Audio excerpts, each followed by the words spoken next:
সবাইকে good evening. আর আজকে সন্ধ্যের আমার টিফিন তোমরা দেখতে পাচ্ছ কি নিয়ে বসেছি আমি। এখানে আছে মুড়ি, চানাচুর, কাঁচা লঙ্কা, কাঁচা পেঁয়াজ, আর আছে সর্ষের তেল, আর তার সঙ্গে নিয়েছি একটু মানে কি বলে আচারের তেল। মানে আমি বলতে বলতে জিভ থেকে জল আসছে।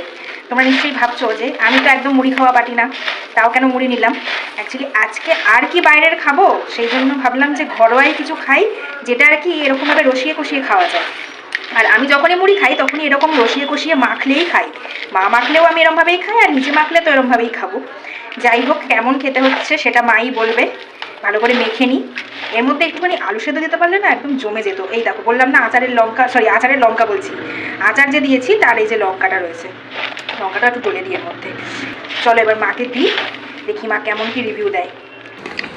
মুড়ি তো নিয়ে এসে মাকে দিয়ে দিয়েছিলাম। তারপরে মা ফোনে এমন গল্প শুরু করেছে, গল্প করতে করতে তো মুড়ি প্রায় শেষের পথেই বলতে গেলে। কেমন হয়েছে একটু বলো।